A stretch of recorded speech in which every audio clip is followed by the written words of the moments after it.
Bien, bonjour à tous.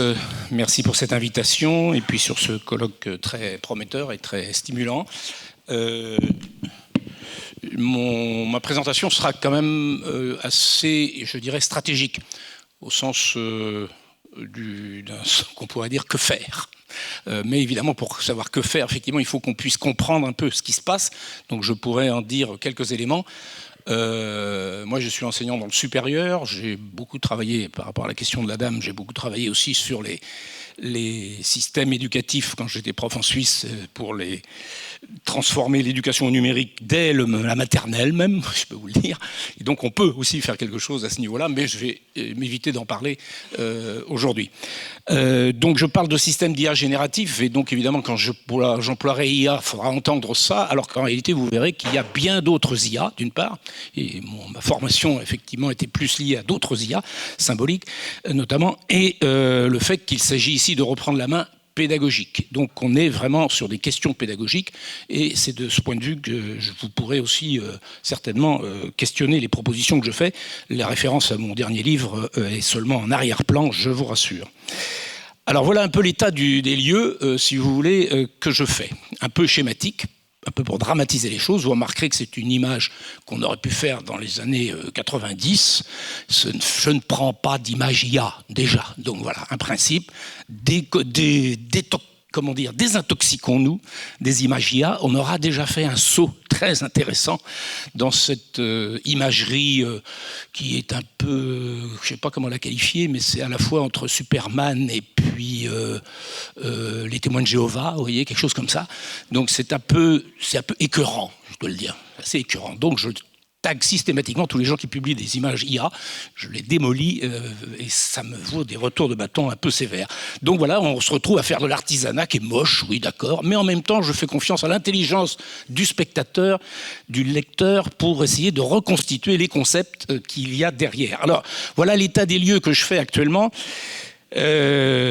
Pour ceux d'entre vous qui sont familiers du domaine, évidemment, ça c'est une slide que j'aurais pas fait il y a un an, et même au moment où j'ai écrit mon livre. Parce qu'il s'est passé quelque chose entre-temps, c'est notamment c'est Claude Code et puis OpenClaw. Et tout cela, c'est quelque chose qui retransforme, donc il y a des révolutions dans la révolution, comme on dit, donc c'est pour ça que j'évite de parler de révolution, puisque ça n'arrête pas. Et donc le problème, c'est que là, on a vraiment quelque chose qui se passe en termes de mode de production, pour employer un terme quasiment marxiste. Il y a un mode de production qui vient de se transformer et qui produit des bouleversements partout, et plus personne ne sait où il habite, y compris parce que tout ça va se faire payer très cher, donc on commence à se dire, mais ça a un coût tout cela? Ben oui, quand même, hein, there's no free lunch, donc voilà, on commence à l'apprendre, donc tout est en train de bouger de ce point de vue. Mais ça veut dire qu'il y a quand même là, pour certains d'entre vous, sans doute, qui sont experts dans le code et qui sont capables de faire partie de cette classe vectorialiste, c'est le concept de Mackenzie Walk, eh bien je pense qu'il y a vraiment là une augmentation de pouvoir absolument considérable, où c'est le running code, comme on disait au temps dans 1996 avec John P. Barlow, rough consensus et running code, c'est la seule chose qui nous gouverne, donc le code court, alors là il court. Alors, il court, y compris pour tout le monde, même ceux qui le connaissent, on court derrière, quoi, un petit peu. Donc, vous voyez un petit peu cette situation, pour dramatiser les choses, il faut quand même vraiment se rendre compte de la difficulté à penser cette situation-là quand ça se transforme déjà naturellement tous les 6 mois, et alors là, en plus, brutalement, avec Claude Code et OpenClaw, par exemple. Le vibe coding permettant éventuellement à ceux qui veulent y participer de s'y mettre un peu aussi, d'une certaine façon, avec toutes les conséquences désastreuses du point de vue des professionnels qui trouvent ça où il faut tout refaire, mais bon, c'est autre chose. Donc c'est un élément de la situation qui se transforme et qui crée, bien entendu, une incertitude considérable pour tout le monde. Mais en face de cela, vous avez une autre dimension de l'IA générative et des LLM qui est importante à garder en tête, c'est que ce sont des IA conversationnalistes, avec des interfaces qui ont depuis pris une ampleur qu'on appelle les IA compagnons et qui se développent partout dans toute la vie quotidienne et pas seulement chez les étudiants et pendant leur travail. Et donc c'est quelque chose qui occupe notre espace, notre mental, notre temps, et qui crée ce que j'appelle effectivement une forme d'emprise, parce que c'est plus une relation homme-machine. J'ai travaillé toute ma vie dans les relations homme-machine. On est dans de l'immersion. Vous êtes tout le temps avec, tout propos, et vous l'appelez, vous parlez, vous discutez, etc. Tout le temps, tout le temps. Et nos étudiants sont de plus en plus dans cette posture-là. Et ça, c'est très, très grave. Il faut vraiment se rendre compte de ça, quoi. Ces deux choses-là, ça change un état mental collectif attentionnel. Mes travaux sur les régimes d'attention datent de 2008, 2006, même 2006. Et bien tout cela, ce sont les deux mâchoires, j'allais dire, de ce qui est en train d'écraser tout ce qu'il y a au milieu, c'est-à-dire tous les gens qui veulent faire quelque chose avec un but opérationnel un peu fiable, robuste, qui sont, nous, à l'université notamment, mais aussi dans les entreprises. Parce que je peux vous dire que c'est le bazar complet dans les entreprises. C'est pas du tout « waouh, allons-y, continuons, c'est génial, achetons des tokens, etc. » Non, c'est le bazar. C'est-à-dire on ne sait pas exactement où on gagne réellement et où on perd. Et ce qui est sûr, c'est que c'est une désorientation stratégique qui fait qui offre une opportunité à des vendeurs de soupe, ça, il n'y a pas de problème, ou à des grands discours annonciateurs de lendemain qui chantent, mais en attendant, pour ceux qui ont des vraies responsabilités dans les entreprises pour dire qu'est-ce qu'on met en place réellement, comment, à quel niveau, etc., et qui ont des vrais soucis d'IA robustes, alors là, c'est un problème. Pour ceux qui font de la com, il n'y a pas de problème. Allons-y, on peut raconter tout ce qu'on veut. Allons-y, c'est pas grave, c'est pas fiable. Et alors, quel est le problème? Tout ça, c'est quelque chose. Il faut bien le reconnaître quand même. Il y a vraiment un clivage qui se passe là de ce point de vue-là. Et tout cela est dans une situation où l'ensemble des décideurs, on va dire, mais aussi le public, de fait, se retrouve pris dans ce que j'ai appelé depuis très longtemps la tyrannie du retard. C'est-à-dire qu'on ne peut pas rater le train. On ne sait pas où va le train, on ne sait pas si c'est le bon train, mais c'est pas grave, il faut le prendre. Parce que sinon, on sera les derniers, et puis on est en compétition, avec la faculté de je ne sais où, dans l'université aussi, au Japon, je ne sais pas quoi. Donc, tout ce narratif, comme on dit, nous met une telle pression qu'on est prêt à faire tout et n'importe quoi, et précisément de suivre en général le courant dominant. Et pendant ce temps-là, cette opération-là, elle a un effet absolument clé que l'on constate et qu'on oublie de mentionner, c'est quand on génère une incertitude comme celle-là, ce sont les spéculateurs qui sont là aux anges. C'est-à-dire que de fait, ça génère une incertitude qui permet de parier sur l'instabilité et en anticipant les attentes des autres. Vous voyez, puisque l'économie financière, c'est une réciprocité des attentes, vous voyez bien un peu le bazar dans lequel nous sommes. Et ça, par contre, ça fait augmenter les cours des plateformes IA et des autres plateformes, comme on dit, de la tech, même si j'aime pas, parce que c'est le terme de plateforme qui compte. Vous voyez le niveau de stress qu'il y a, mais il y a des gens dans l'économie financière qui sont éduqués à ça, à vivre dans le stress et à en profiter. Vous voyez un petit peu cet élément-là avec cette notion de disruption qui est le concept clé dans cette affaire, puisque précisément, si vous ne disruptez pas, ben vous êtes les laggards, vous êtes ceux qui traînent, et de fait, psychologiquement, politiquement, c'est difficile à assumer dans cette situation. Alors voilà un petit peu le diagnostic que je fais, et puis en gros, vous vous retrouvez avec ce saut historique de l'IA dans l'éducation. Voilà, le bilan, c'est ça. Dans les universités, voilà où on en est. Le saut historique, c'est ça. On revient au papier crayon pour les examens parce qu'on ne sait pas faire autrement. Et tout le monde vit ça, partout dans le monde. Hein. C'est pas le truc de la France qui sera en retard ou je sais pas quoi, partout. Donc ça crée un tel bazar qu'on aboutit dans les universités à ce type de résultat. C'est quand même incroyable. On a un saut technologique qu'on nous vend, etc. Et on se rend bien compte qu'il est totalement déconnecté de nos façons de travailler, des enjeux que l'on a, des objectifs pédagogiques que l'on peut avoir. Et qui que ce soit, avant ChatGPT, si vous aviez dit quels sont vos problèmes d'enseignants et quels sont les objectifs éducatifs que vous aimeriez soutenir par de la technologie, faire des résumés automatiques, je ne pense pas que ça faisait partie de vos préoccupations principales. Vous n'en avez rien à faire. Vous voyez, mais c'est ça qu'on vous vend, et ça y est, c'est passé. Donc le coup de force de ChatGPT et d'OpenAI, quand il a lancé ça, aboutit à créer un bazar tel que, de fait, on n'a pas pris le temps, et c'est délibéré, hein, évidemment, c'est une stratégie de premier entrant, du point de vue financier, c'est très important, et donc on n'a pas pris le temps d'organiser ce qu'on va appeler une convention, de construire une convention socio-technique, comme on dit aussi en économie des conventions, pour stabiliser un peu le marché entre partenaires, entre personnes de métiers différents, etc. Et donc, on a ce bazar général. Alors, on n'est pas le seul métier complètement affecté. Hein. Tous les métiers sont à peu près affectés de la même façon. Il y en a qui se qui reprennent la main à leur façon, mais c'est très compliqué. Et là, il y a une irresponsabilité qui est directement liée à ce capitalisme-là, ce capitalisme financier libertarien, et nous sommes en train de nous obliger à suivre ce diktat qui s'infuse partout. Là, il y a un vrai problème. Il faut qu'on puisse reprendre la main. C'est ça le thème de la discussion que je voulais engager.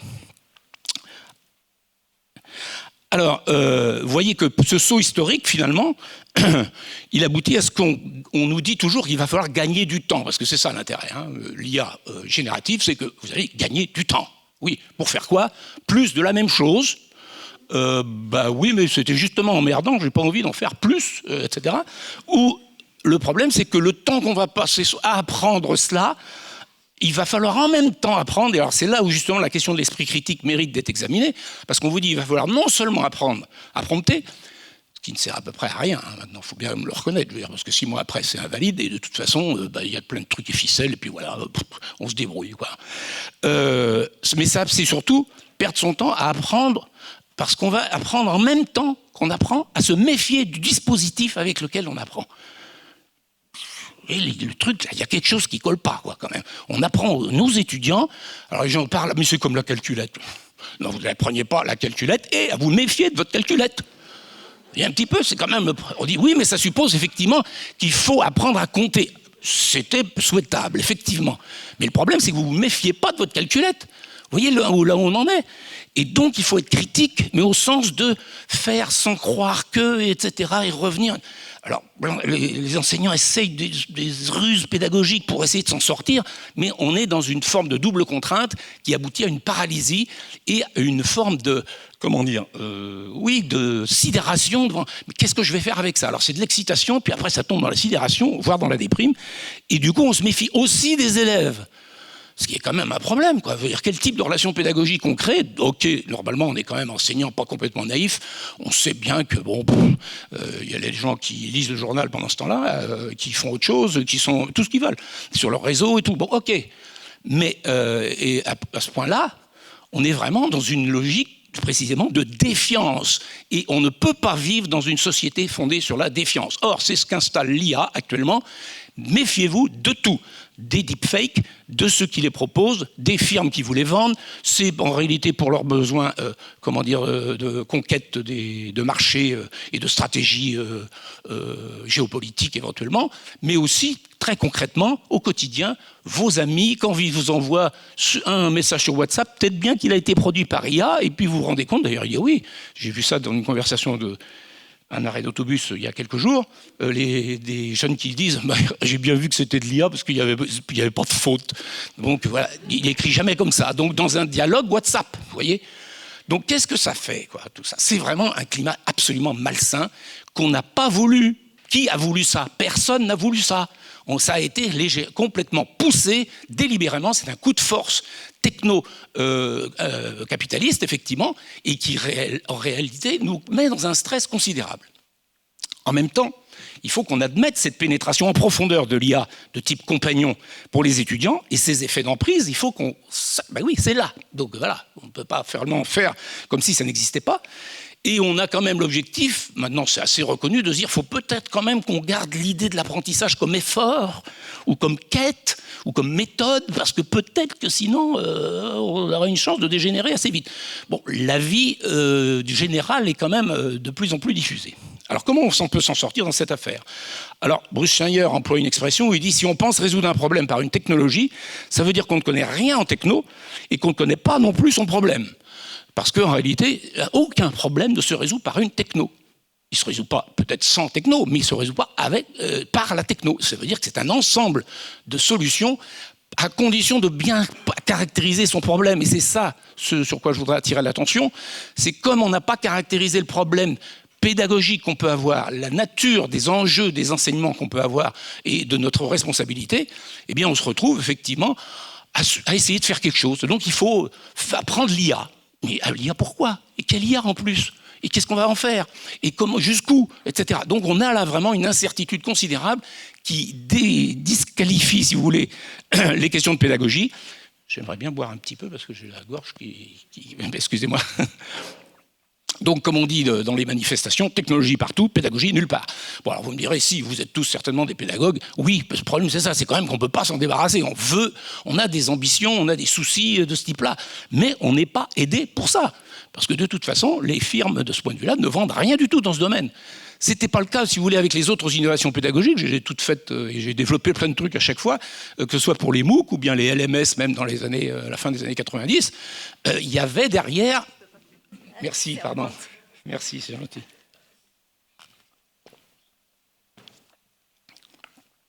Donc il y avait effectivement quelque chose d'un projet pédagogique explicite, et puis c'était construit pour des communautés éducatives, c'était pas universel, etc. Là, c'est tout le monde y passe sans savoir quelles sont les conséquences pour chacun des métiers.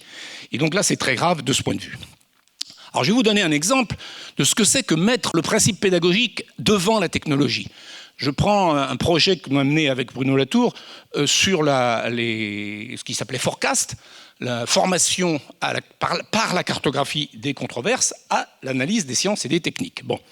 Donc l'idée, qui est un concept qui venait de l'école de mines de Michel Callon et de Bruno Latour, où effectivement on éduque des ingénieurs d'ailleurs à comprendre les controverses sociotechniques pour ne pas penser que la technique est un train lancé à toute vapeur et qu'on ne peut jamais descendre ni changer ni bifurquer. Et donc, on voit bien qu'il y a des moments de controverse. Donc, notre idée était de développer un projet qui avait été retenu comme projet IDEFI, si certains s'en souviennent. Et moi, j'avais développé un petit modèle pour essayer de comprendre qu'est-ce qui change entre le 20e et le 21e. Eh bien, c'était l'idée qu'en 20e, on travaillait sur une cognition mémoire. Évidemment, c'est schématique, si vous voulez, mais c'est quand même, quand vous voyez l'emploi du temps et les types d'activités pédagogiques qu'on avait, c'était massivement ça quand même. Écouter, lire, obéir et répéter. Bon, avec ça, vous aviez à peu près toute la chaîne. Et évidemment, ça suppose du cours magistral, des ouvrages de référence, une salle de classe et des instances des places, et des examens avec des copies, etc. Et donc, après, il y a des médias plus particulièrement sur lesquels je ne vais pas m'étendre. Quand on passe au 21e, l'idée était de dire nous passons à une cognition-action. Et si on passe à une cognition-action, eh bien, mais ça, c'est notre projet pédagogique. Je dirais, dans un autre environnement, on peut s'obliger à reformuler quels sont nos enjeux pour les gens que l'on forme. Notre projet, nous, c'était pour des écoles qui formaient dans l'enseignement supérieur dans le monde entier, d'ailleurs, puisqu'il y avait 11 établissements de différents types, mais avec des écoles d'ingénieurs, des écoles comme Sciences Po, etc. Donc, c'est contribuer, débattre, explorer. Donc, former des citoyens qui soient prêts et qui aient les compétences cognitives et sociales pour s'approprier ces techniques, ce qui veut dire quand même une formation technique aussi, mais en même temps encastrées dans un système de relations sociales. Donc il fallait les mettre en situation pour cela, et donc c'était au service d'une vision pédagogique qu'on allait trouver des solutions pour aboutir à ces compétences, contribuer. Eh bien, on les a fait produire des sites web, des vidéos, simuler, la débattre, c'était des simulations qu'on a fait, et explorer, c'était les cartographies des controverses elles-mêmes, avec des systèmes techniques divers et variés, etc. Ça veut dire qu'on avait un cahier des charges, et qu'on avait une commande, et qu'on a dit, on veut prendre cette technique-là pour cette visée pédagogique-là. C'est pas la technique qui nous arrive en disant, et qu'est-ce qu'on fait maintenant? Qu'est-ce qu'on pourrait faire avec? Ce qui n'a aucun sens, mais aucun sens. De se dire, il y a de l'IA, il faut qu'on fasse quelque chose avec. Non, ça n'a aucun sens. Qu'est-ce qu'on veut faire? Quels sont nos problèmes? Quelles sont nos orientations? Quelles sont nos visées pédagogiques? Posons les problèmes, et après, au cas par cas, on dit, tiens, et là, je vais essayer de trouver ce qui, dans l'offre actuelle, et pas seulement dans l'IA générative, évidemment, parce qu'il y a plein d'autres choses, de façons de faire, eh bien, quels sont les éléments techniques qui peuvent aider à cela, sous quelles conditions, etc. Donc là, on a un vrai cahier des charges, mais ça ne s'est pas passé dans ce sens-là, vous voyez bien. C'est-à-dire, il y a une IA qui est valable pour tout le monde, et allez-y, il faut vous y mettre. Pour faire quoi? Pourquoi? Est-ce que ça a du sens dans mon scénario pédagogique? Alors, vous voyez bien que ce cas-là, il est très particulier, parce qu'y compris, il est assez coûteux en matière de temps, etc. Mais on fait aussi des sacrifices, c'est-à-dire on dit on fera plus ça. Oui, voilà, on a des choses qu'on ne fait pas. On ne fait pas de QCM, par exemple. Bon, voilà, j'ai une haine particulière pour les QCM, mais bon, c'est un détail. Mais en attendant, dans certaines situations, peut-être bien que c'est utile, j'en sais rien. Je veux dire, moi, je n'ai pas jugé a priori, mais je n'aime pas ça. Mais en termes de, on voit bien que l'IA, c'est impeccable. Le QCM, impeccable. Ça match, quoi. Oui, mais c'est le problème, qu'est-ce qu'on apprend? Quel type d'apprentissage, quel type de cognition on développe, et quel type de relations sociales et de cartographie du savoir on propose. Vous voyez, c'est quand même un peu... ça pose quand même beaucoup de questions de ce point de vue. Alors j'ai proposé, c'est une boussole que j'ai créée il y a une vingtaine d'années, que j'appelais la boussole cosmopolitique, mais c'était pour identifier le fait qu'il y a des stratégies possibles, il y a des trajectoires possibles. On n'est pas pris dans le train qui va à toute vitesse sur une seule voie, et on n'est pas forcément obligé de se coucher sur la voie pour partir avec. Donc c'est un modèle stratégique. Quels sont les choix que l'on peut faire? Et le premier, évidemment, c'est celui qui est le plus puissant actuel. Il y a des LLM, ils sont tout puissants. Effectivement, ils sont tout puissants, parce qu'en plus, j'ai écrit des papiers sur le monopole radical, je vais vous en parler. Mais si vous voulez, je pense que vraiment, ils sont tellement puissants, financièrement, techniquement, idéologiquement, si vous voulez, que le rouleau compresseur ne va pas s'arrêter tout de suite. Hein, ça, c'est clair.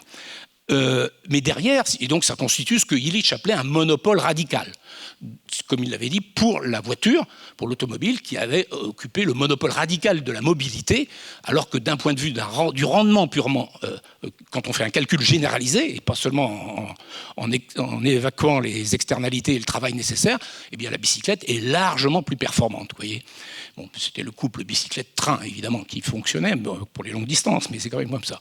Ce modèle-là du tout LLM, on suit le modèle tout LLM, eh bien c'est le modèle des modernes, dans le sens où Bruno Latour l'employait, c'est effectivement une vision du monde et du progrès où on est en surplomb et on contrôle en coupant ce qu'il faut autour, parce que tout le reste c'est des externalités, comme font les économistes sans problème, et à partir de là on continue et on dirige, si vous voulez, cette trajectoire technique comme si nous n'étions pas à l'intérieur. J'emploie un terme qui est celui de Sloterdijk, mais plutôt, alors que nous sommes à l'intérieur, nous sommes aussi dans des milieux, effectivement, et que c'est ça qui compte, plutôt d'avoir cette vision, qui n'est plus liée justement à ce surplomb, mais qui nous oblige à prendre en compte l'ensemble des attachements que l'on a, et si vous voyez que j'emploie les termes attachement et détachement aussi, quoi.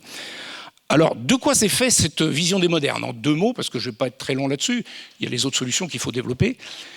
Je reprends une discussion qu'il y a eu il y a 10 ans, 9 ans, entre Lequin et Raimi. Yann Lequin, vous le connaissez, qui était le dirigeant de l'IA de Meta et qui a créé son entreprise maintenant en France.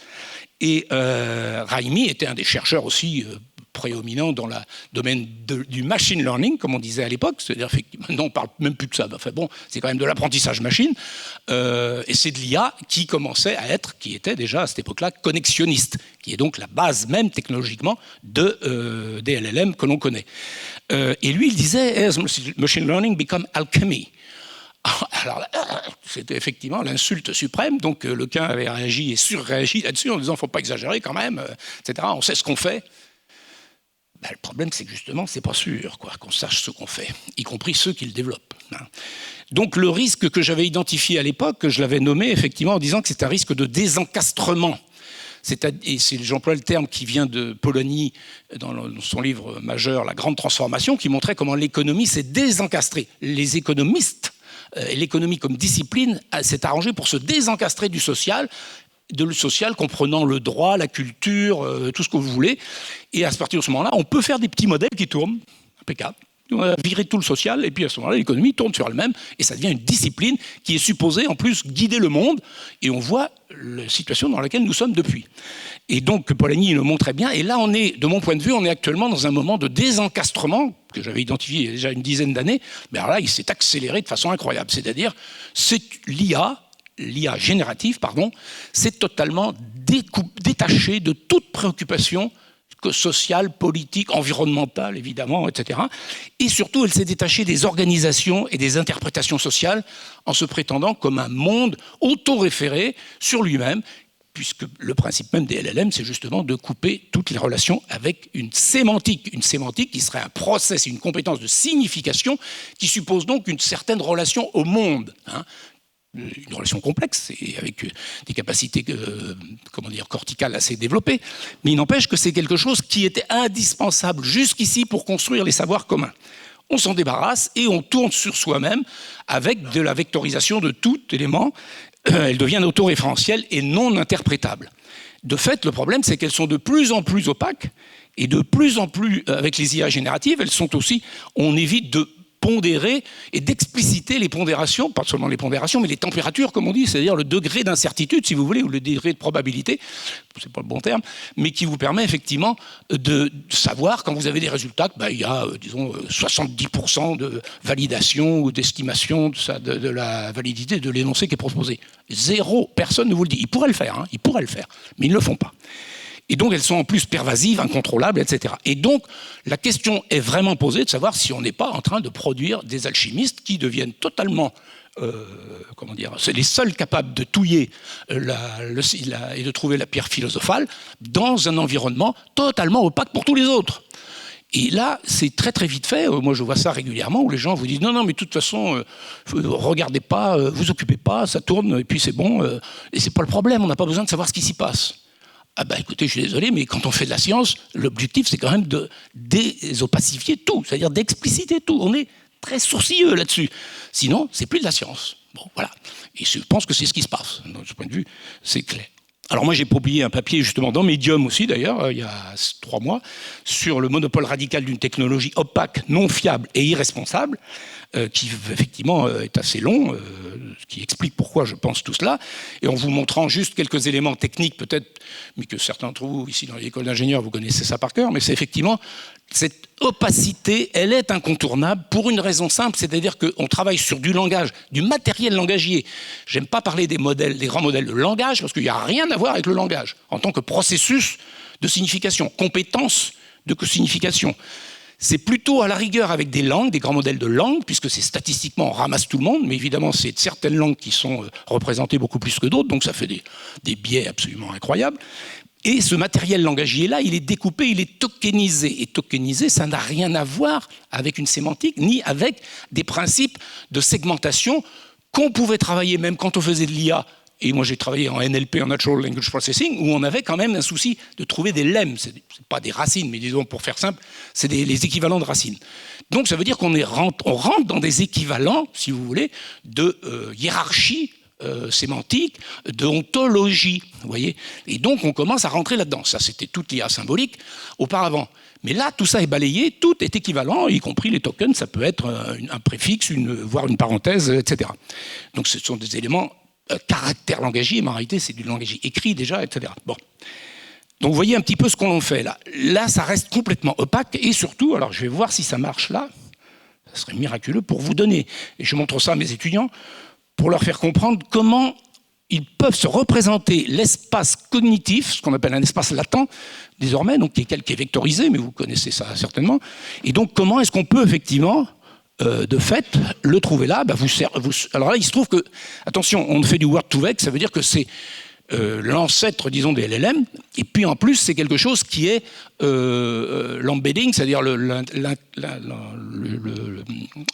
plongement de ces termes-là se fait dans une base de données bien délimitée, qui est une base de données sur le cinéma, qui est assez connue, et donc on sait déjà un peu de quoi ça parle, vous voyez, donc on a déjà réduit les risques par rapport à une IA classique, quoi. Et donc, quand vous avez ça, si je mets, par exemple, je vais mettre Hitchcock, où est-ce qu'il est là? Hop, c'est bon. Hitchcock, ben voilà, très bien. Et donc vous voyez Hitchcock, effectivement. Alors vous voyez effectivement apparaître des proximités. Des proximités. Donc il y a des similarités et des degrés de similarité qu'on peut recalculer dans tous les cas. Là, effectivement, on va se retrouver dans cette visualisation. Et vous dites, mais ça n'a rien à voir avec une ontologie. Je veux dire, vous avez des proximités plus ou moins grandes. Pour l'interpréter, il faut rentrer statistiquement. Vous avez ici les mots, qui sont les points, qui sont effectivement attachés avec leur degré de proximité. Et vous voyez qu'effectivement, il y a des choses, évidemment, film, évidemment, Alfred, etc. Bon, vous allez les retrouver. Mais comment vous organisez ces relations de ce point de vue-là? Il n'y a pas de méta-principe pour l'organiser, parce que ça serait produire des catégories, des méta-catégories qui seront effectivement des ontologies. Alors certains me disent, si, on y arrive quand même, etc. Oui, sauf que c'est à ce moment-là des experts qui rentrent les catégorisations et qui font de la catégorisation et de la sémantique rajoutée, si vous voulez. Mais c'est pour vous dire que quand vous formez des étudiants à une discipline, par exemple, et le monde dans lequel ils doivent s'insérer, c'est ça. C'est-à-dire ce gros pâté de nœuds, et qui sont effectivement plus ou moins reliés, avec des probabilités, etc. Mais comment vous arrivez à structurer une pensée, au sens formatif du terme, dans la durée, qui vous permet de garder quelque chose? Il n'y a rien. Il n'y a rien de stable que vous pouvez générer à partir de là. Et donc ça, déjà là, avec du word2vec, même restreint, vous voyez, en plus. Alors, quand c'est un LLM complètement généraliste, qui traite de tous les domaines, vous voyez un petit peu la confusion dans laquelle on peut se retrouver. Donc là, il y a une mutation des principes cognitifs dans cette affaire qui est quand même assez... du coup, j'ai perdu ma présentation, je reviens. Voilà. Deuxième problème, effectivement, comme on n'a pas assez de données, puisque ça avale et ça prend illégalement tout ce qui traîne sur le web, effectivement, et sur Internet, et bien de fait, l'idée c'est de produire y compris des données synthétiques.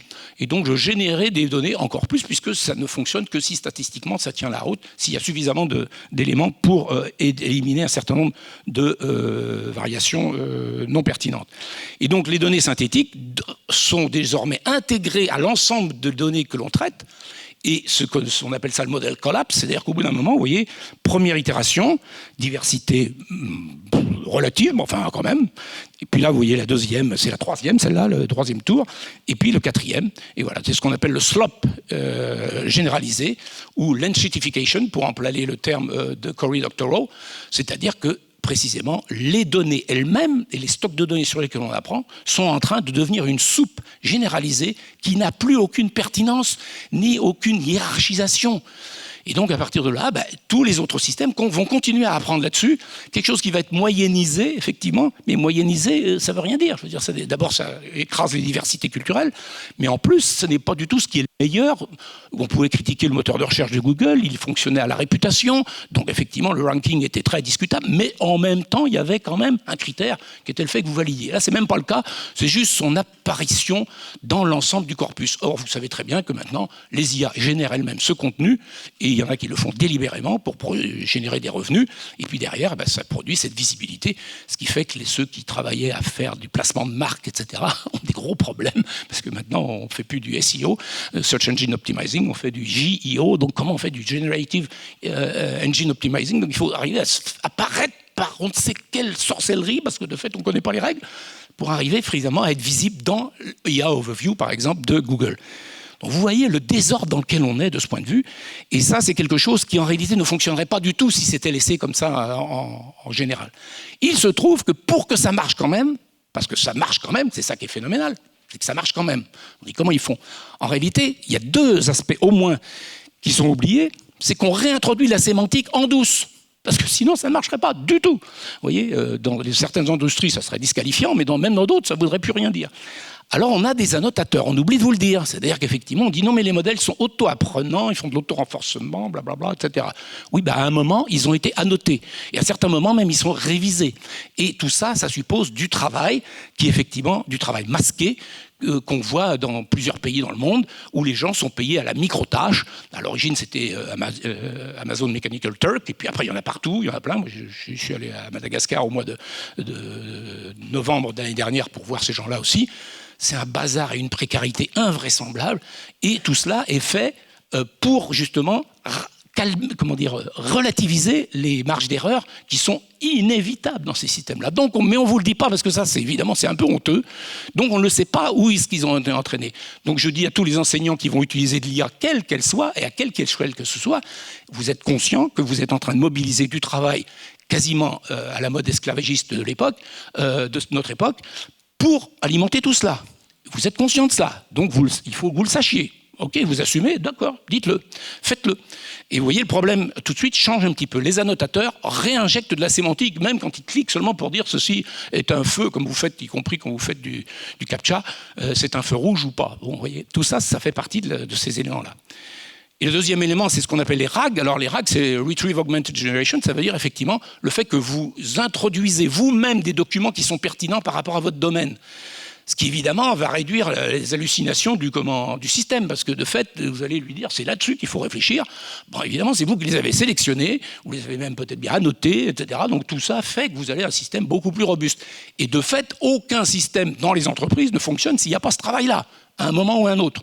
Donc il faut le savoir, mais ça, on ne le dit pas, ça, on ne le vend pas, et ça, c'est des choses que vous faites par vous-même, autrement. Et tout ça, ça fait beaucoup de travail, et beaucoup de révision, beaucoup de contrôle, etc. Donc vous avez une arnaque de ce point de vue de ce qui est vendu en termes d'automatisation. Ce maquillage sémantique, il est absolument indispensable, et ça reste opaque, évidemment.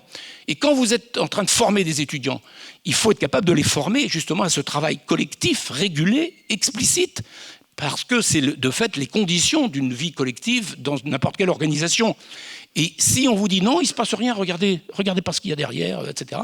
Mais vous les trompez sur le type de responsabilité qu'ils peuvent avoir et leur capacité qu'ils ont. Et les chain of thought, c'est un peu la même chose. Donc, et l'opacité, c'est aussi l'opacité des externalités, où on est en train, si on laisse faire, d'éduquer, à masquer les conséquences de ces actes, les conséquences sociales, je viens de le dire, mais aussi les conséquences environnementales, massives, je ne vais pas m'étendre là-dessus, maintenant c'est quand même assez bien connu, les conséquences, notamment le livre de Kate Crawford, avant ChatGPT le disait, donc vous voyez maintenant tout ça est amplifié de façon extraordinaire, et aussi les conséquences culturelles de nivellement complet qu'on avait déjà en jeu par la domination de l'anglais dans l'ensemble de ces productions sur le web, mais là, comme ça c'est la base même de l'apprentissage, vous voyez bien que tout ça est amplifié.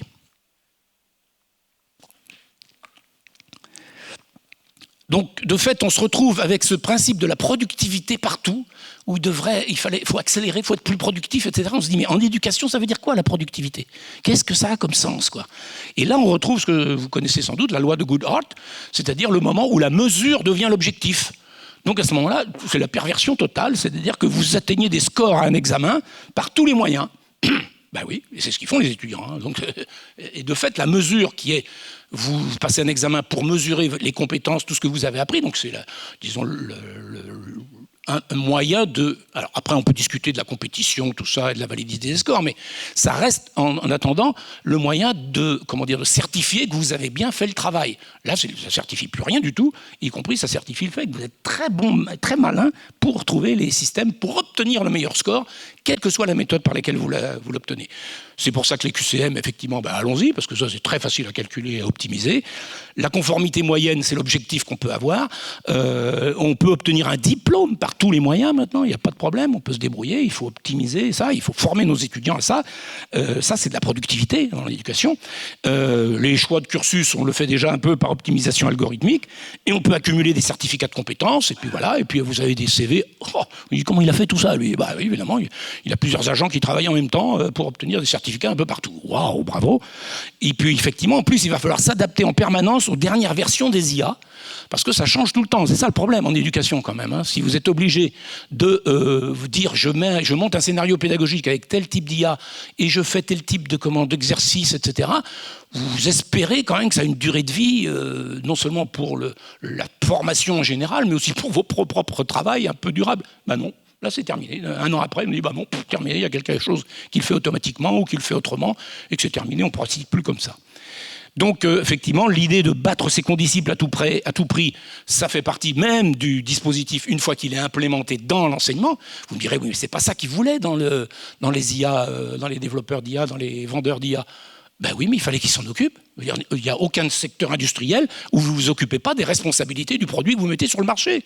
Vous devez organiser avant des tests, une validation, et être sûr que vous ne créez pas des perturbations et des dangers élevés, y compris du point de vue du psychisme des étudiants et de leurs compétences.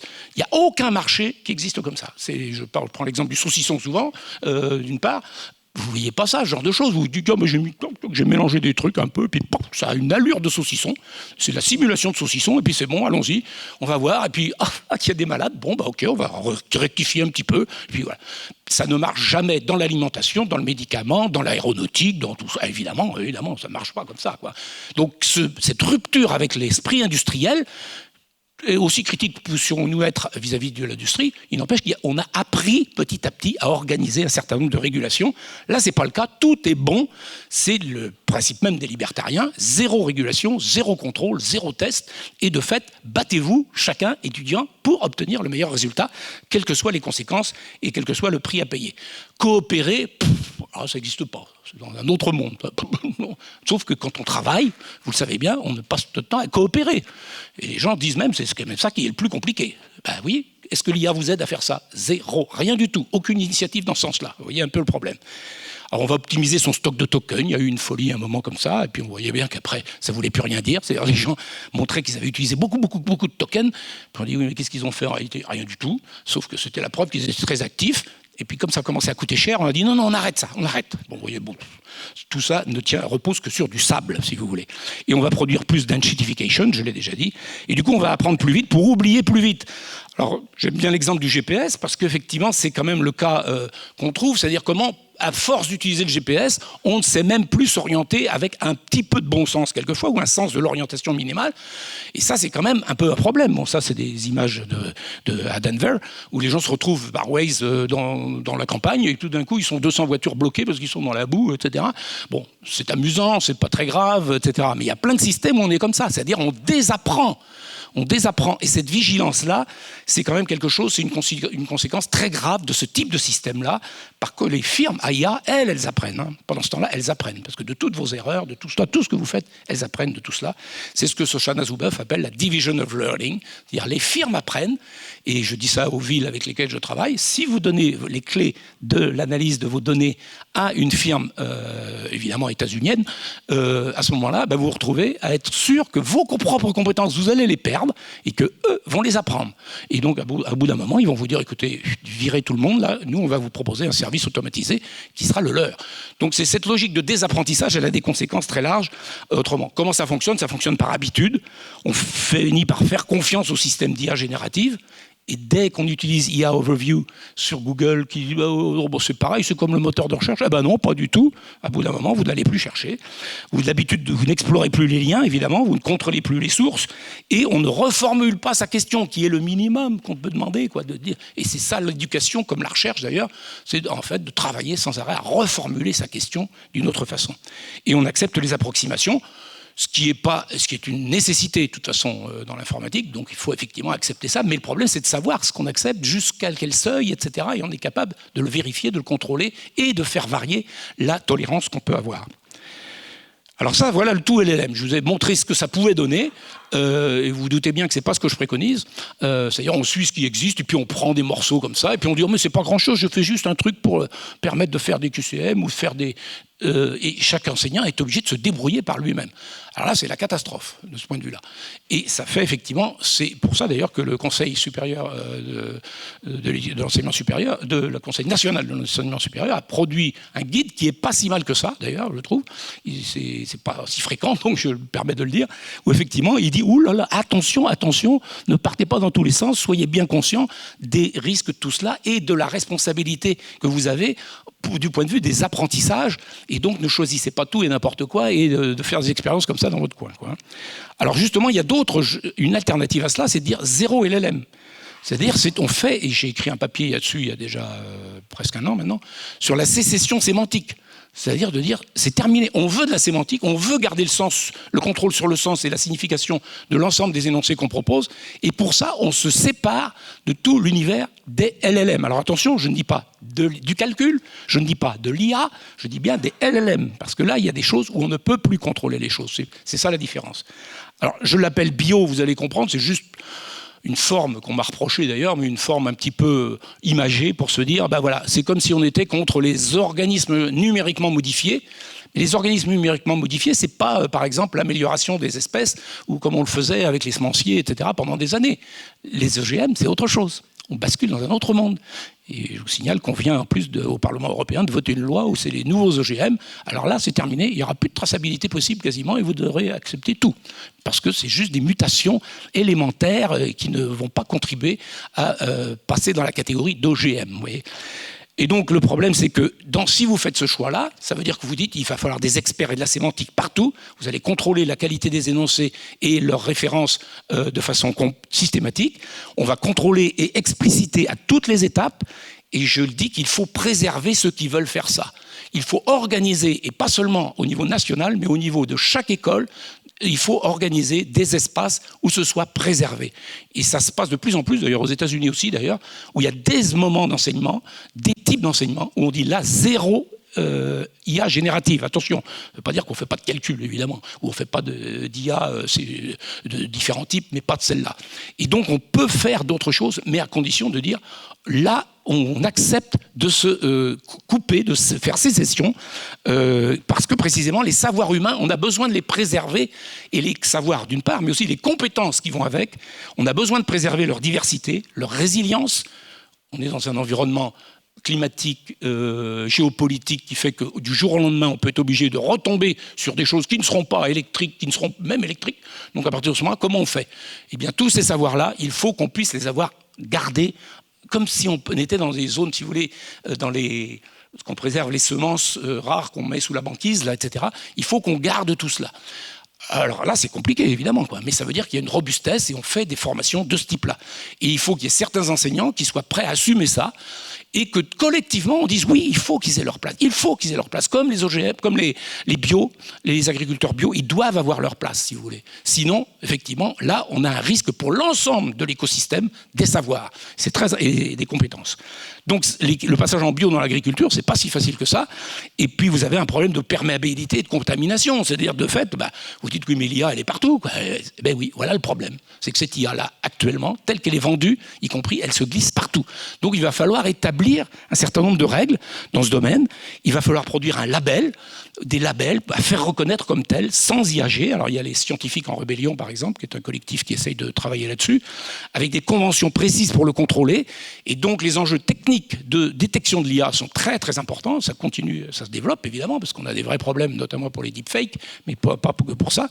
Il faudra avoir des revues indépendantes pour ça, et évidemment de ne pas se faire contaminer par les usines à articles qu'on connaît maintenant, notamment chinoises, qui vous inondent dans toutes les disciplines d'articles qui ne tiennent sur rien, mais c'est pas grave, on a tout cela. Ça veut dire aussi, dans chaque établissement, instituer ces espaces, ces moments protégés, à visée éducative, biosémantique, ce qui veut dire ne pas suivre les rythmes d'évolution et les annonces pour investisseurs, comme on le fait très souvent, c'est en se disant il faut y aller de toute façon, et puis en plus c'est pour le bien de nos étudiants, pour qu'ils se fassent embaucher. Non, là-dessus, ça c'est le très très très très court terme. Il faut être sûr qu'ils aient les compétences de base durables qui leur permettent de comprendre tout le processus. Et pas seulement cette pensée critique qui consiste à dire je l'utilise mais je m'en méfie, etc. Non, il faut qu'ils soient capables de dire on peut faire autrement et mes compétences, elles continuent à exister indépendamment du fait que je me débrouille et que je travaille avec OpenClaw ou avec, comme les développeurs, les data scientists avec qui je travaille au quotidien. Effectivement, il y a Gemini qui fonctionne à côté, puis on lance des agents en permanence. Et puis, oui, mais comment est-ce qu'on sait ce qui se passe? Eh bien, il y a intérêt à avoir les experts du domaine qui soient présents et avoir la formation pour ne pas se laisser happer par tout cela, quoi. Alors ça, c'est la première trajectoire alternative que je propose. La deuxième, elle est exactement l'inverse. Parce qu'en même temps, moi, je suis chercheur aussi, et je me dis, il se passe peut-être quelque chose, quoi. Et j'en sais rien. Bon, et je ne peux pas dire, tout ça, c'est nul, il n'y a rien à en se tirer. Moi, je suis linguiste, alors je peux vous dire, c'est zéro sur le plan langage, etc., ce qui est vrai. Mais le problème, c'est qu'il se trouve que statistiquement, il peut qu'ils aient trouvé quelque chose derrière et qu'il y ait des patterns, des choses qui émergent. Bon, je ne peux pas me permettre de dire non, tout ça c'est nul, ça n'a aucun... Non, il faut leur proposer aussi une piste pour ça. J'ai plein de collègues artistes ou bien linguistes ou autres, etc., qui ont des soucis comme cela. Et donc, c'est l'idée de créer un bac à sable, mais un bac à sable créatif qui évidemment sera instable. Et c'est intéressant de voir dans quelles conditions ils peuvent être faits. C'est-à-dire qu'il faut une zone d'expérimentation éducative contrôlée. Ça veut dire qu'y compris dans les enseignements que l'on fait, on peut dire aussi, mais là c'est volontaire. C'est-à-dire que les gens, effectivement, vous ne prenez pas des étudiants en disant on va faire un truc complètement innovant, on ne sait pas où ça va, et tout le monde y va. Non, attention, ceux qui veulent, vous faites une expérience avec moi en tant qu'enseignant sur tel objet, telle visée, et dedans, ce n'est pas seulement de l'IA qu'on teste, c'est aussi le couplage avec l'apprentissage de ces étudiants-là. Et je pense que ça peut être intéressant. Ce qu'on avait fait, nous, sur les controverses, c'est un peu ça, quand même. Bon, mais ça avait une prétention un peu plus large et de stabilisation, mais on peut imaginer des choses plus expérimentales. Et donc, une recherche-éducation confinée. parce qu'il va falloir être très strict là-dessus, sinon ça part tout de suite. Et ça file effectivement dans le domaine public, et à ce moment-là, vous ne pouvez plus rien en faire. Vous me dites, oui, mais l'IA, c'est comme ça. Je dis, non, je suis désolé, il y a des chercheurs qui savent comment faire, même avec des ratés quelquefois, mais c'est le cas des labos P4, par exemple, en virologie, où on teste des modèles à gain de fonction pour les virus. Eh bien, on le fait, mais on le fait dans un environnement ultra contrôlé. Vous dites, oui, mais alors à ce moment-là, il va falloir mettre des combinaisons et tout ça pour rentrer dedans, etc. Pas tout à fait faux. D'ailleurs, on y va, mais de façon très prudente, ultra prudente, et rien ne sort de l'environnement qui est expérimental, et on s'assure de récupérer des étudiants en vie, à la fin, quand même, de fait. Donc on peut, par exemple, en recherche, travailler sur des données synthétiques, en recherche en sciences sociales. Moi, je ne le ferai pas, mais il y a des collègues qui veulent le faire. Pourquoi pas? Mais il faut que ce soit bien limité, que ça ne commence pas à contaminer tout le reste. Sinon, c'est terrible.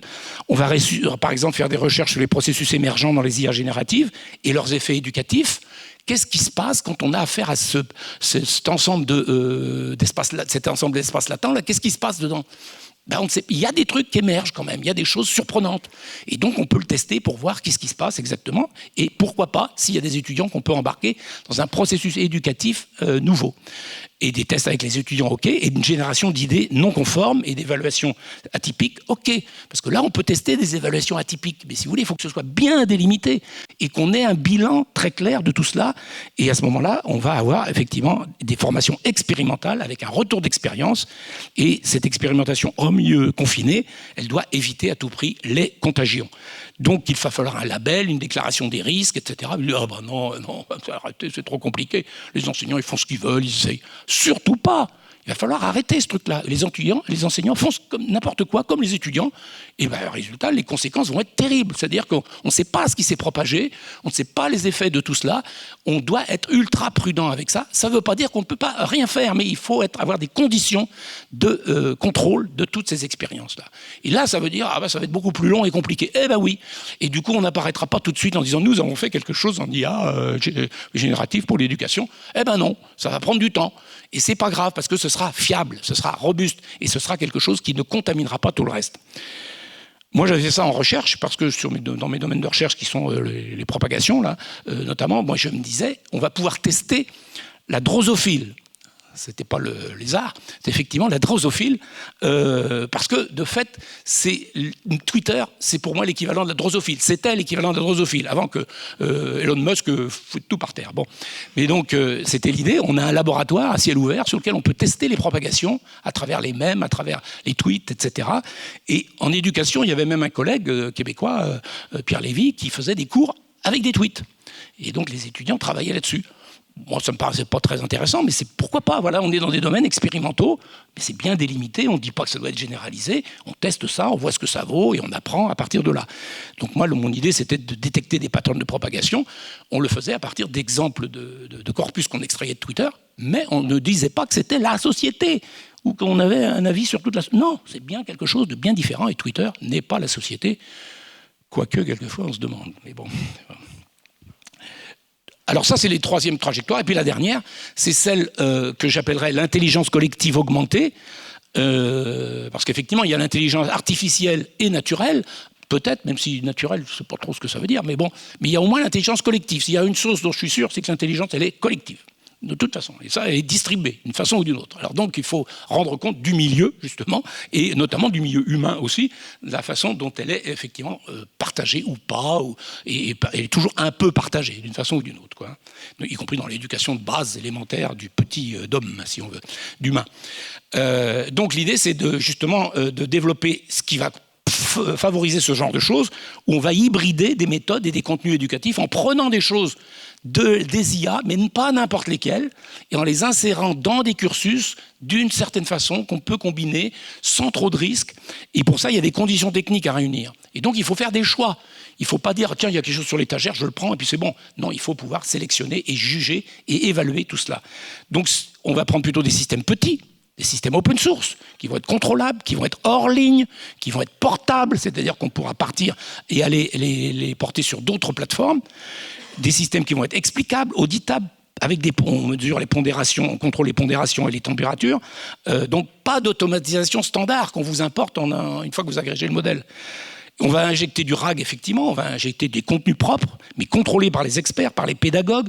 Quand vous donnez des choses, des corpus à apprendre, c'est pas aller chercher tout et n'importe quoi. On a des choses qui sont pré-organisées, avec des sources identifiées. Les étudiants apprennent à travailler de la même façon et avec des systèmes souverains et responsables, c'est-à-dire quelque chose qu'on a appelé dans les entreprises la RSE, la responsabilité sociale des entreprises, où on a rajouté environnement après. Mais de fait, il y a quand même des procédures comme ça. Mais les entreprises d'IA s'en moquent totalement. Mais c'est absolument ahurissant. C'est-à-dire, personne ne s'occupe de ça. Donc ils sont les seuls à pouvoir se sortir de cette exigence légale qui existe de ce point de vue-là. Et avec les enjeux de protection de données personnelles aussi. Et puis il y a des conditions pédagogiques et organisationnelles qui sont les plus importantes, c'est-à-dire expliciter le projet pédagogique, expliciter pourquoi on fait ça, où on veut aller, quelles responsabilités on a et comment on emmène les étudiants de tel point à tel point avec des enjeux du coup de contrôle de l'alignement de la techno. C'est-à-dire les techno doit servir vraiment à ça et pas produire des effets pervers. Par exemple, à une époque, Claude avait lancé une méthode socratique. Il dit, pourquoi pas, ça peut être intéressant. Le problème, c'est que c'est Claude. Alors derrière, vous avez toute la machine. Mais c'est intéressant, cette approche-là, parce que justement, on ne vous donne pas des réponses, mais on vous fait reformuler votre question, etc. Ben oui, voilà, intéressant. Mais on peut le faire sans doute avec d'autres que Claude, hein, c'est pas un problème. On peut encastrer le système précis. On doit encastrer le système dans une organisation pédagogique explicite, avec une réflexion sur la métacognition. Le rapport du CSEN insiste beaucoup là-dessus. Et donc, c'est de fait expliciter tout cela en disant mais qui fait quoi, parce que c'est jamais un travail d'un prof tout seul, hein, il y a forcément des partenariats à ce moment-là, et les étudiants jouent un rôle là-dedans, et on construit des collectifs d'apprentissage et on fait un bilan comparé de toutes ces expériences-là pour ne pas tomber dans le shadow AI qui est répandu dans les entreprises, mais qui est répandu évidemment aussi dans les universités, et donc on ne peut pas travailler comme ça, je veux dire, on ne peut pas travailler que chacun fasse les choses en douce, et puis vous ressortent des comptes rendus, vous ressortent des préparations de cours, etc., mais vous ne savez pas d'où ça vient. Et les étudiants, même aux États-Unis, il y a des étudiants qui commencent à se plaindre qu'ils ont trop de profs qui se servent uniquement de l'IA, et ça se voit. Ça se voit. Donc eux, ils n'en veulent plus. Donc ils veulent justement qu'on arrête avec ce cirque de l'autoréférence, qui fait qu'il y a des profs qui produisent des cours en IA, qu'il y a des étudiants qui les répondent en IA et qui corrigent avec l'IA, etc. Qui veut dire que, effectivement, tout ça tient sur du sable, quoi. Hein, et on n'a plus réellement de validation et de contrôle avec une relation forte au sens de notre activité elle-même. Et donc, il y a des méthodes anciennes, sémantiques, qui vont nous permettre de retrouver des bases de ce point de vue-là. Par exemple, des IA décisionnelles. Mes anciens collègues de Compiègne travaillent là-dessus. Avec Xtractis, on produit une boîte blanche qui est auditable entièrement. Et c'est ultra performant, je l'ai utilisé. Et là, je peux vous dire que c'est ultra performant. Donc ça, c'est des choses auxquelles on pourrait éduquer les étudiants en disant, voyez, vous pouvez avoir des exigences comme ça. N'acceptez pas tout ce qu'on vous propose sur l'étagère. Vous avez d'autres exigences. De la même façon, des modèles publics ouverts et plus petits, c'est ce que fait Pléias, par exemple, de Pierre-Carl Langlais. Là, il y a des choses intéressantes. Là, il y a du RAG, effectivement, mais c'est des choses dont on peut appuyer l'activité pédagogique aussi autour de ces systèmes-là, ce qui va changer complètement la nature du contrôle pédagogique que l'on peut exercer. Et là, c'est un exemple de ce qu'il propose dans Pléias, justement. C'est justement one size fits all, ça ne marche pas. Donc voilà, il faut effectivement l'adapter précisément. Et puis enfin, pour terminer, je dis que de fait, là, nous autres enseignants des sciences sociales en particulier, on ne pourra pas le faire tout seul, évidemment. On est obligé de travailler avec des data scientists, et il y en a qui sont extrêmement conscients de ça. C'est-à-dire, ce n'est pas une position entre disciplines. Hein. Il y a des gens qui sont, et vous en êtes sans doute aussi, qui soient très conscients de toutes ces limites-là. Et donc, dès 2015, Christophe Molnar publiait Interpretable Machine Learning. Donc la question était déjà posée il y a 10 ans. Et on continue à avoir ce courant qui se développe. Et puis de l'autre côté, vous connaissez peut-être Timnit Gebru, qui a été viré de Google, justement, et parce qu'il posait un peu trop de questions, et de responsabilité et d'exigence éthique de ce point de vue-là, il y a des gens comme ça qui travaillent. Là, elle a créé DARE, qui permet effectivement d'avoir des systèmes d'apprentissage aussi, mais contrôlés, et sur lesquels on a, la responsabilité qui est la nôtre est réellement explicite, et qui du coup va servir le bien commun des étudiants comme des enseignants, et pas seulement le profit des quelques firmes qui de toute façon sont soucieux avant tout de faire séduire les investisseurs. Merci pour votre attention.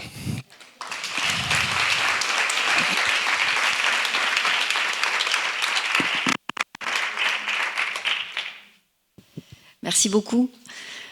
On est un petit peu en retard, mais s'il y a une question dans la salle.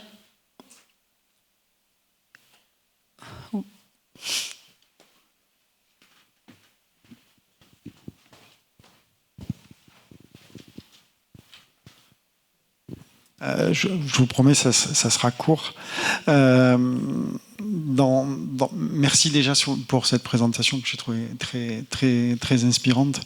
Vous mentionnez un exemple d'enseignant qui génère un examen avec de l'IA, avec des étudiants qui répondent avec l'IA et qui est par la suite corrigé avec de l'IA.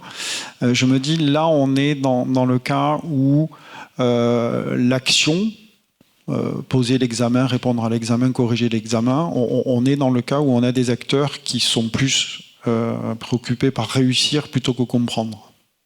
Au sens où finalement, s'il se passe ça, c'est que finalement l'action, elle n'a pas vraiment beaucoup de sens ou beaucoup d'intérêt pour les acteurs. Les acteurs, c'est-à-dire que ça saoule l'enseignant de devoir faire l'examen, ça saoule les étudiants de devoir y répondre. Voilà. Et je me dis finalement, est-ce que là-dedans, on n'a pas quelque chose sur est-ce que l'esprit critique et la vigilance, elle ne va pas revenir avec la valeur qu'on attribue aux actions que l'on mène dans ce contexte? Non, vous avez raison, on est là dans l'aboutissement, si vous voulez, du simulacre, pour employer un terme à la Baudrillard, mais effectivement, c'est-à-dire tout ça tourne sur lui-même. Le problème, c'est que est-ce qu'il y a un endroit, une force de rappel qui va vous permettre de dire arrêtez, là, ça ne veut rien dire, votre affaire, là. Où elle est? Donc il va y avoir, comme je le disais, il y a quelquefois des étudiants qui disent ça suffit, je veux dire vos cours là, je pourrais les prendre n'importe où parce que de toute façon vous les générez par IA. Bon, donc il y a des forces critiques, donc actives au sens précisément des gens qui disent, qui résistent d'une certaine façon ou qui n'y croient plus. Et cette décroyance, j'allais dire, elle est très intéressante, quoi. De fait, ça existe de ce point de vue-là. Mais dans l'organisation même du système qui est amplifié par l'IA, qui n'a pas été créé par l'IA, le système qui consiste à dire l'objectif, c'est le ranking pour l'enseignant et pour sa promotion, pour sa réputation, pour tout cela, et donc quel que soit le contenu. Parce que bon, les listes d'articles, bon, ouais, voilà, on ne sait plus qui les lit d'ailleurs, etc. Donc, et après, vos activités pédagogiques, déjà en tant qu'enseignant du supérieur, on s'en moque complètement. On sait bien dans l'école que oui, heureusement qu'il est là parce qu'il fait le boulot, mais d'un point de vue de votre carrière. Donc à partir de ce moment-là, vous avez quelque chose là qui fait que dans le système lui-même, il disqualifiait déjà ses activités pédagogiques et ce souci du sens de la pratique. Vous voyez un petit peu le problème. Donc, l'IA, évidemment, amplifie ça. Alors, à ce moment-là, il dit pourquoi pas on me donne des TD à faire dans un IUT que je déteste, etc., parce que je suis maître de conf et je viens d'arriver. Je vais le faire. Et puis voilà, vous voyez le moral dans lequel, l'ambition pédagogique que peuvent avoir les gens comme ça. Et il y en a plein, quand même, et qui sont surchargés, y compris de travaux, et puis que peuvent pas faire leur recherche. Donc, ils disent j'automatise ça et c'est bon. Donc vous n'avez pas, dans le mécanisme même de récompense, j'allais dire, ou de validation de ce qui se passe, vous n'avez pas de système comme cela. Alors, il y a, de temps en temps, il y a une inspection qui vient, enfin une inspection, c'est pas au sens du secondaire, hein, mais des gens, vous voyez, des comités d'évaluation, blablabla, des diplômes, etc. Mais tout ça est en surface, ou est bien aiguillé pour éviter les problèmes, ou au contraire en provoquer. Mais dans tous les cas, c'est pas quelque chose qui ne donne des critères pour cela. Or, l'IA pourrait nous aider à ça, y compris. Et à dire, explicitons qu'est-ce qu'on veut comme type de compétence et pourquoi on le fait. Et donc, on vous oblige à le faire. C'est pas l'IA qui le fait pour vous, mais au moins le système vous dit, mesurons ensemble. Et pour faire un petit peu mon quart d'heure philosophique, que je ne vais pas entrer en concurrence avec Ménissier, parce qu'effectivement, je ne ferai pas le poids, mais pour dire, Leibniz, quand il disait calculemus, c'était ça, c'est-à-dire que oui, on calcule au sens dont il était un très grand mathématicien d'un côté, mais de l'autre côté, c'était aussi parce que c'est un enjeu politique, c'était le début des Lumières, il annonçait les Lumières d'une certaine façon en disant il faut qu'on se mette d'accord, on rend le monde commensurable, et donc quand on calcule, c'est quand même ça qui m'a toujours séduit dans l'informatique, moi, c'est de dire au moins on est obligé d'expliciter. Eh bien, c'est bien. Je suis désolé, dans les organisations, j'ai fait beaucoup de sociaux d'organisation partout, dans tous les domaines à peu près, et donc c'est quand même un avantage, si c'est géré, pas comme le principe de la mesure qu'on atteint à tout prix, mais comme une occasion d'expliciter les choses, et donc de se parler, et de discuter, et pas seulement de faire les bons vouloirs, le bon plaisir du manager. Et donc là, il y a une occasion démocratique de dire, mais oui, mais il va falloir qu'on se donne des indicateurs collectivement pour ça. Donc c'est une chance, potentiellement, et l'IA peut aider à ça, si elle est explicite et si on est ensemble capable de la paramétrer pour cela. Mais là, ce n'est pas le cas.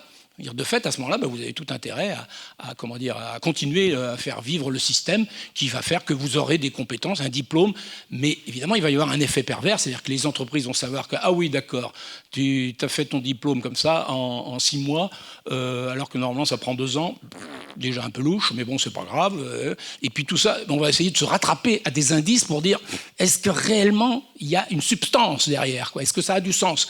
Mais autrement, voilà, la course au diplôme, au CV, etc., c'est devenu, et les CV que lisent des IA, alors ça existe effectivement, qui juste filtrent tout ça en disant, il y a le mot-clé là, paf, c'est bon, poubelle, ou bien sélectionné pour la table d'après.